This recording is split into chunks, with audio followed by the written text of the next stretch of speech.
그동안 계속 말씀드렸듯이 지금 한동훈 위원장의 리스크가 계속해서 터지고 있습니다. 언론에선 어떻게든 시스템 공천이라면서 마치 공정하고 조용하게 일처리를 해온 것처럼 보도했지만 전혀 사실이 아니고요. 윤석열 대통령은 뭐하고 있나 보니까 여기저기 다니면서 생색내기란 생색내기는 다 하고 앞뒤 안 맞는 소리들을 막 쏟아내고 있습니다. 어떤 일들이 벌어지고 있는지 간략하게 오늘도 핵심만 전해드리겠습니다. 먼저 보실 소식인데요. 역시나 많은 분들의 예상대로 김건희 특검법이 끝나자마자 국민의힘의 컷오프가 시작됐습니다.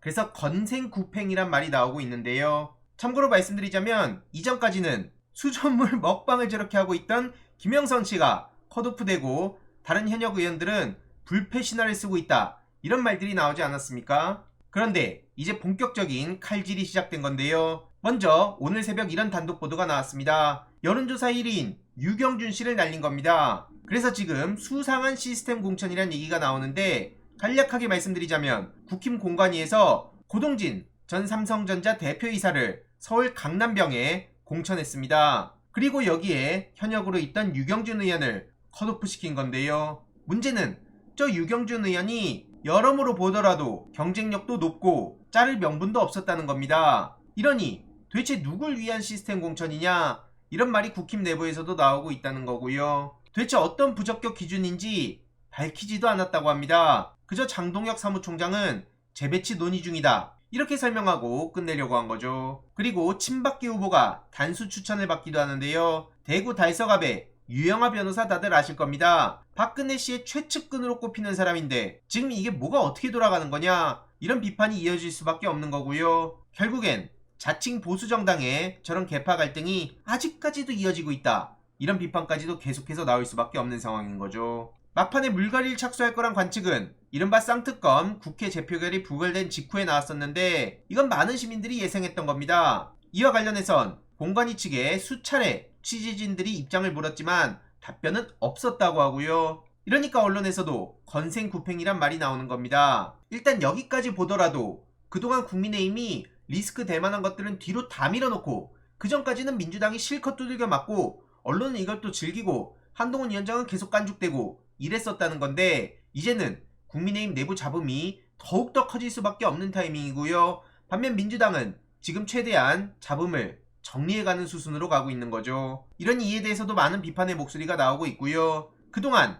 김건희 방탄공천인 거 누가 몰랐냐? 한마디로 지금 한동훈 위원장은 이 질문에 대답을 해야 됩니다. 김건희 방탄공천, 이틀막 공천, 이거 아니라고 어떻게 증명할 거냐? 그리고 계속 말씀드리지만 애초에 이재명 대표님과 한동훈 위원장이 토론을 할 이유는 하등없습니다. 윤석열 대통령과 2년 동안 대화도 못하고 있는데 무슨 말장난을 하자는 겁니까? 이외로도 이채익 씨는 국민의힘을 탈당하고 무소속 출마한다는 소식을 전했는데요. 울산 남구입니다. 그 지역을 국민추천제 대상으로 지정하자 탈당하고 무소속 출마를 시사한 건데요. 본인은 절대 좌절하지 않겠다, 더욱더 단단하게 전진하겠다, 영남 3선인 이채익 의원이 저렇게 결심을 했다고 합니다. 그리고 KBS PD는 김영주 의원을 강하게 비판하며 어이가 없다고 분노하고 있는데요. 이것도 당연한 소식 아니겠습니까? A, B, C, D 확인을 다 해가지고 보도가 나간 건데 김영주 의원은 모르는 척하고 있고 자기와 무관한 얘기라고 하고 있으니까 어이가 없단 말이 나올 수밖에 없다는 겁니다. 훨씬 더 많은 근거를 가지고 있었고 크로스 체크도 한 거다. 근데 어떻게 저렇게 뻔뻔하게 나오냐 이거죠. 해명을 부탁한다고 하니까 저렇게 파렴치한 모습을 보여놓고 이런저런 핑계를 대면서 민주당 이재명 대표 욕하고 심지어 본인이 있던 우물에 침을 뱉고 독을 풀고 저렇게 국힘으로 가는 거, 계속 말씀드리지만 정치 저따위도 좀 하지 맙시다. 이게 당을 떠나서 얼마나 부끄러운 일입니까? 이러니 해당 PD는 당시 방송을 내보내고 김영주 의원이 선거에 못 나올 거라고 생각했다는 겁니다. 당연하지 않겠습니까? 그런데 저렇게 국힘당 가면서 자기는 무관하다는 입장을 보고 있으니 표만 따라가는 것 같다는 일침이 나오는 거죠. 이뿐만 아니라 또 김장겸은 웬 김장겸입니까? 이 인간이 국민의 미래의 비례대표로 도전한다고 하는데요. 김장겸 정치 고관여층은 절대 모를 수 없는 사람입니다. 당장 언론 장악이라고 했을 때 이동관, 김장겸 이 두 사람의 이름이 대표적으로 나올 수밖에 없는데요. 그도 그럴 것이 이명박 정부 당시에 방송 장악과 언론 탄압의 당사자로 이 두 명이 대표적으로 꼽히기 때문입니다. 이동관 씨와 김장겸 씨가 지금 2023년, 2024년에 언론의 지면을 차지한다는 것 자체가 치욕스럽다는 말이 나올 수밖에 없는 상황인데, 여기에 더 나아가서 아예 배지를 달겠다고요? 그가 성공할수록 MBC는 추락했다. 그래서 오죽하면 김장겸의 영역의 7년이라는 보도까지 나온 바 있습니다. 이렇게 많은 MBC 구성원들이 김장겸이 뉴스를 망쳤다, 그리고 침묵한 사람도 그때 당시에 보도농단에 책임이 있다, 이런 말들을 했었는데 배지를 단다고 하니 이때 투쟁하던 분들은 얼마나 어이가 없을까요? 그리고 조용한 공천이네, 무슨 한동훈 시스템 공천이네, 이런 식으로 띄워주는 게 어이가 없는 건 이뿐만이 아닙니다. 장일 전 위원장은 분신을 했다가 또다시 분신을 시도했다고 하죠. 그러다가 체포까지 됐다고 하는데요. 국민의힘이 그동안 깨끗한 공천을 한다고 믿었는데 막판에 이런 난장판 공천을 했다, 이렇게 비판을 했죠. 이런 일이 벌어졌음에도 MBC를 비롯한 일부 언론을 제외하고는 그냥 드라이하게 소식을 다루고 그냥 넘기는 국면이니 이게 말이 되느냐. 그리고 특히 한동훈 위원장이 이 일이 벌어지고 나서 시스템 공천의 결과다, 이런 식으로 그냥 덮고 넘어가려 한 게 훨씬 더 충격적인 장면입니다. 이와 관련한 유튜브 영상에 댓글이 2000개 가까이 달렸는데요. 결국 대통령한테 항변하면 입틀막 당하고 비대위원장한테 항의 분신 시도하면 구속당하는구나, 이런 반응들이 이어지고 있는 거죠. 이게 국힘의 조용한 공천의 결과냐, 이 얘기입니다. 그리고 정우택 의혹에 대해선 한동훈 씨는 또 말장난을 하고 물타기를 시도하고 있는데요. 오죽하면 상당부를 걱정하는 국힘 당원 및 시민 모임이라는 데서 저렇게 자진 사퇴를 하라고 정우택 씨를 압박하고 있는 게 현실입니다. 그런데 왜 이렇게 이런 문제들에 대해선 잠잠하고 그냥 얼렁뚱땅 넘어가는 걸까요?